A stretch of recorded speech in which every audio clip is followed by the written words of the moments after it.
Hello दोस्तों, नमस्कार। SM किसी चैनल में मैं आप सभी लोगों का दिल से बहुत बहुत स्वागत करता हूं।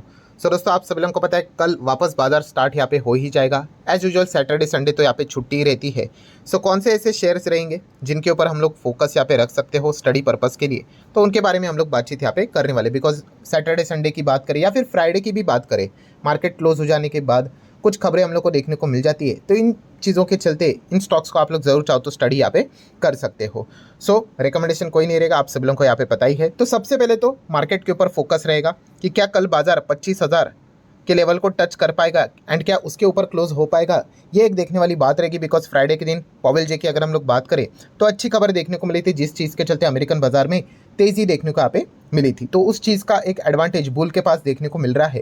एंड आज के दिन एक और वीडियो मैंने कवर किया था किससे रिलेटेड, तो इजराइल से रिलेटेड। इजराइल से रिलेटेड जो खबर देखने को मिले वो तो खबर नेगेटिव तो जरूर है, बट मार्केट के हिसाब से अगर देखा गया तो इतना कोई बड़ा प्रेशर के चांसेस नजर नहीं आते। क्योंकि उस वीडियो में भी जैसे मैंने आपको बताया था कि इजराइल के बाजार के ऊपर इतना कोई बड़ा इंपैक्ट देखने को नहीं मिला। क्रूड ऑयल जरूर थोड़ा बहुत यहाँ पे बड़ा है, बट इतना नहीं बड़ा है कि बहुत ज़्यादा प्रेशर यहाँ पे बन सके करके। तो सिचुएशन माइट भी बुल के ही कब्जे में हम लोग को ज़्यादा देखने को यहाँ पे मिल रही है। तो कल के दिन की बात करें तो निफ्टी की ओपनिंग पॉजिटिव होने के चांसेस ज़्यादा नज़र यहाँ पे आ जाते हैं। तो देख लेते हैं कैसा परफॉर्मेंस रहता है करके। देन अगर हम लोग बात करें ट्रेंड लिमिटेड के ऊपर फोकस रहेगा, BEL के ऊपर फोकस रहेगा। ऑफिशियली खबर सामने आ चुकी है, निफ्टी के 2 ये नए मेहमान हम लोग को घर में ऐड होते हुए देखने को यहाँ पे मिलने वाले हैं। तो डेफिनेटली ये काफ़ी अच्छी पॉजिटिव खबर देखने को मिल रही है। बट उसी के साथ साथ डिवीज लैब की बात करें, L&T इन्फोटेक, माइंडट्री की बात करें, इनके लिए खराब न्यूज़ देखने को मिल गई क्योंकि ये निफ्टी 50 से बाहर होते हुए देखने को यहाँ पे मिल रहे हैं। तो कल के दिन इन स्टॉक्स के ऊपर क्या रिएक्शन रहेगा ये एक देखना काफ़ी इंटरेस्टिंग पार्ट रहेगा। सिमिलर वे बैंक निफ्टी की बात करें तो बंधन बैंक का बैंक निफ्टी के साथ बंधन टूटते हुए देखने को मिल चुका है क्योंकि ये बैंक निफ्टी से बाहर कर दिए जा चुके हैं। कैनरा बैंक की एंट्री होते हुए देखने को यहाँ पे मिलने वाली है।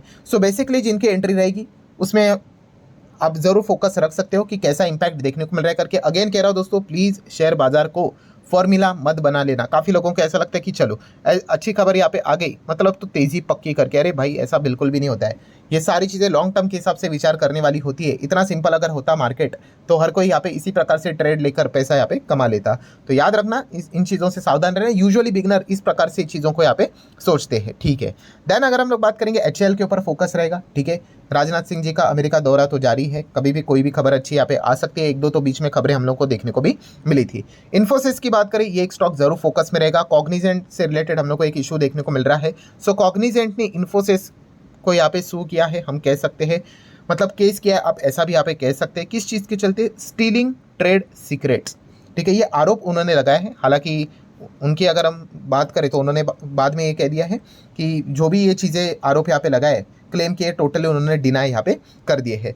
ऑब्वियसली जो केस यहाँ पे हम लोग को होते हुए देखने को मिलेगा तो उसके चलते वो डैमेजेस यहाँ पे क्लेम करेंगे, ठीक है। अभी ये देखने वाली बात होगी आगे यहाँ पे क्या होता है करके। तो जरा आप चाहो तो इन्फोसिस का शेयर अपने रडार के ऊपर यहाँ पे रख सकते हो। आगे बढ़ेंगे CDSL में तो आप सभी लोगों को पता है बोनस होते हुए देखने को मिल चुका है। एंड इनफैक्ट फ्राइडे के दिन तो काफ़ी अच्छा परफॉर्मेंस देखने को यहाँ पे मिल गया। हालांकि जो बिगनर्स है, मैं अगेन कहना चाहूँगा, कोई पैनिक करने की जरूरत नहीं। आपके डीमैट अकाउंट में वो ऐसे माइनस में देखने को मिल रहा होगा, ठीक है। रफली 15 दिन का टाइम यहाँ पे लगता है। अगेन कहना चाहूँगा, ये अभी भी कोई फिक्स रूल अभी तक सेबी ने नहीं बनाया कि बोनस के जो शेयर है आपके अकाउंट में कब तक क्रेडिट होने चाहिए करके।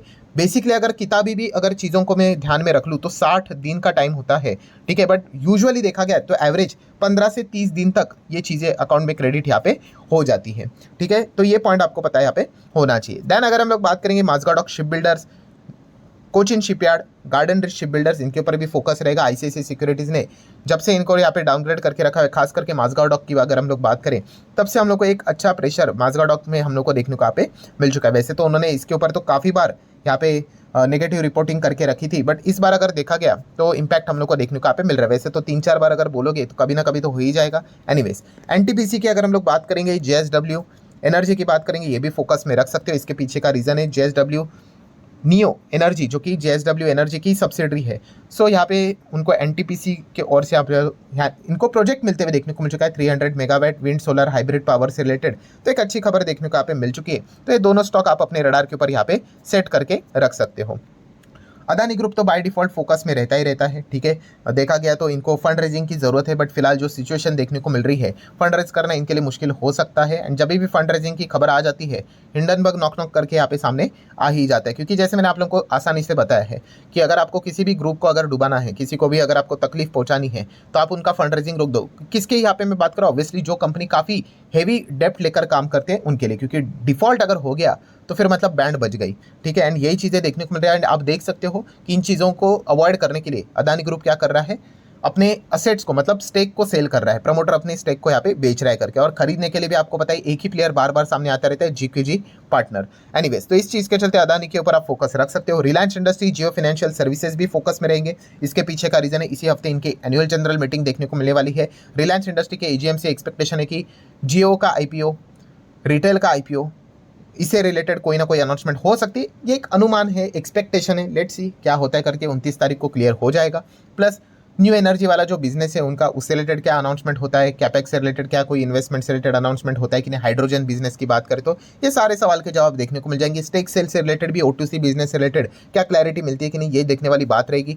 JFS की अगर हम लोग बात करें तो आप सभी लोगों को पता है इनके भी एजीएम हम लोग को इसी हफ्ते देखने को यहाँ पे मिलने वाली है। प्लस काफ़ी अनाउंसमेंट एक्सपेक्टेशन भी यहाँ पे हो, मतलब लोग एक्सपेक्टेशन लेकर चल रहे कि अनाउंसमेंट हो सकते हैं करके। सो लेट्स सी क्या होता है करके। रेल टेल की बात करें, फ्राइडे के दिन 2000 परफॉर्मेंस दिखाया था, जो एक ऑर्डर मिला था, इसी चीज़ के चलते स्टॉक अच्छा तेज़ी में भागते हुए देखने को मिला था। तो क्या ये तेज़ी कल के दिन कंटिन्यू होगी या नहीं होगी, ये देखने वाली बात होगी। NHPC भी बाय डिफॉल्ट रडार के ऊपर यहाँ पे रहता है। ये कोटक की अगर हम लोग बात करें, इन्होंने भी इनको डाउनग्रेड करके रखा हुआ था, ऑलरेडी गिरने के बाद 32% और गिरेगा, वहाँ से उन्होंने ये बात बोली थी। तो ये देखने वाली बात रहेगी कि NHPC कैसे परफॉर्मेंस देता है करके। मतलब क्या है, जब भी नेगेटिव रिपोर्टिंग यहाँ पे आती है तो इनमें बड़ी तेज़ी के लिए कोई अच्छी खबर यहाँ पे आनी चाहिए, तभी जाके चीज़ें पॉसिबल होती है। अभी 100 के ऊपर क्या वापस NHPC जाएगा नहीं जाएगा, ये देखने वाली बात यहाँ पे रहने वाली है। इंटरग्लोब एविएशन की बात करें, जेफरीज HSBC ने अच्छी कमेंट्री देने के साथ साथ अच्छा टारगेट दिया था, इसी चीज़ के चलते इंडिगो भागा था। देखना पड़ेगा कल कैसे परफॉर्मेंस दिखाता है करके। येस बैंक की बात करेंगे तो येस बैंक से रिलेटेड भी हम लोगों ने देखा था, नेगेटिव रिपोर्टिंग देखने को यहाँ पे मिली थी, 20 के भी नीचे का टारगेट बताया गया था, ठीक है। एंड येस बैंक की बात करें तो एक और खबर बाजार में आती रहती है कि ये फाइनेंशियल ईयर खत्म होने से पहले शायद से SBI अपना स्टेक बेच सकता है करके। ये शायद इतनी बार रिपोर्टिंग हो चुकी है, बट ऐसा लगता है भविष्य में ये खबर कभी भी सच साबित हो सकती है करके। हालांकि इसका कोई एडवांस इंटीमेशन तो देगा नहीं कि ऐसा होगा करके और बाद में स्टेक बेचेंगे। जब भी खबर ऑफिशियली सामने आएगी अचानक से सामने आते हुए देखने को मिल जाएगी। प्लस उसी के साथ साथ अदानी ग्रुप से रिलेटेड जब भी बातचीत होती है तो SBI, LIC, ये भी दोनों स्टॉक हम लोग को बाय डिफॉल्ट रडार के ऊपर रखने पड़ ही जाते हैं। देन बात करेंगे फ्राइडे के दिन टाटा टेक से रिलेटेड जो ब्लॉक डील की खबर यहाँ पे सामने आई थी, तो इस चीज़ के चलते एक अच्छी तेजी देखने को यहाँ पे मिली थी। सो टाटा टेक अगर देखा गया, कंपनी तो खराब तो यहाँ पे है नहीं करके। IPO एकदम धुआंधार था, धमाकेदार था एंड बहुत ज़बरदस्त तेज़ी देखने को यहाँ पे मिली थी। उसके बाद काफ़ी लोगों ने ब्लाइंडली यहाँ पे अप्लाई किया, उसके बाद मतलब ओपन मार्केट में खरीदा, उसके बाद वो नीचे आया। अभी जो ब्लाइंडली ऐसे खरीदेगा तो उसको ऐसे गिरावट में होल्ड करना तो मुश्किल यहाँ पे हो ही जाता है। तो वैसे तो देखा गया कंपनी का बिजनेस कोई खराब तो यहाँ पे है नहीं। एंड टाटा ग्रुप की बात करें तो लॉन्ग टर्म में हमेशा इन्होंने अच्छे रिटर्न्स कमा कर यहाँ पे दिए हुए, बट देखा गया तो उतना लॉन्ग टर्म के लिए पेशेंस भी लोगों में होना चाहिए। ओला इलेक्ट्रिक मोबिलिटी की अगर हम लोग बात करें, इनका भी IPO की अगर हम लोग बात करें इतना कुछ खास तो नहीं था ग्रे मार्केट के हिसाब से, बट जब लिस्टिंग हुई धमाकेदार हम लोग को लिस्टिंग सर्किट लगते हुए स्टॉक भागते हुए देखने को land. Again favourite topic market में मिल ही गया लोगों को, जो भाग रहा है उसके पीछे भागो। सो जिन्होंने खरीद लिया अभी उसके बाद वो थोड़ा 2-3 दिन नीचे यहाँ पे आ गया तो वापस रोना धोना शुरू। आप अंदाज़ा लगा सकते हो कि कितना मतलब क्या मैं बोल सकता हूँ यहाँ पे कि कितनी खराब रणनीति है।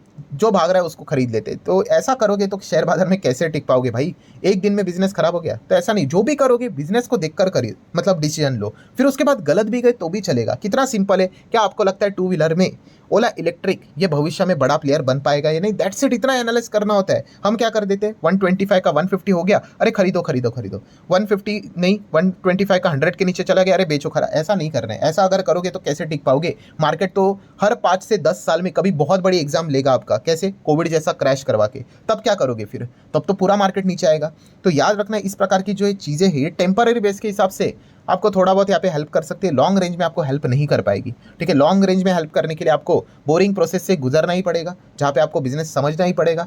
बिजनेस समझकर अगर आप डिसीजन ले लेते हो, बिलीव मी, ऐसा बात नहीं कि हर वक्त आप सही जाओगे, गलत भी जाओगे, बट यस आपका जो एवरेज जो परफॉर्मेंस होता है वो काफ़ी अच्छा होता है। ठीक है, तो उस हिसाब से आप लोगों ने स्टडी यहाँ पे करना है करके। ठीक है, आपको लगता है टू व्हीलर में ओला इलेक्ट्रिक आगे भविष्य में अच्छा कर पाएगा, नहीं, खुद से स्टडी करके इमोशनल डिसीजन नहीं लेना कि मैंने पैसा लगाया इसीलिए आप हाँ या ना बोल रहे करके, वैसा नहीं। तो उस हिसाब से आगे यहाँ पे बढ़ना होता है। ठीक है, देख लेते हैं अभी कल के दिन इनका परफॉर्मेंस कैसा रहता है करके। फिलहाल तो अगर देखा गया तो बीच में जो रिपोर्टिंग आती हुई देखने को मिली थी, रिपोर्ट मतलब EV two wheeler EV sales के आंकड़े सामने आ गए, जहाँ पे ओला इलेक्ट्रिक का मार्केट शेयर नीचे फिसलते हुए देखने को मिल गया। एक जमाने में 50% था, देन 40, देन 35, देन 30 के आसपास देखने को मिल रहा है। And Bajaj auto and TVS ये इसको अच्छा खासा टक्कर देते हुए देखने को मिल रहा है। इन्होंने कोई super duper market share gain नहीं किया है, बट हाँ प्रीवियस के हिसाब से इन्होंने ज़्यादा यूनिट्स यहाँ पे बेचे हैं, इसलिए फ्राइडे के दिन ये भागते हुए देखने को मिले थे। देन अगर हम लोग बात करेंगे अनिल अंबानी के शेयर्स के ऊपर फोकस रहेगा। इनके ऊपर वैसे भी सेबी ने यहाँ पे बैन लगा ही दिया। 5 साल की बात करें 25 करोड़ की पेनाल्टी। सो आर इंफ्रा की बात करें 10% गिरा था।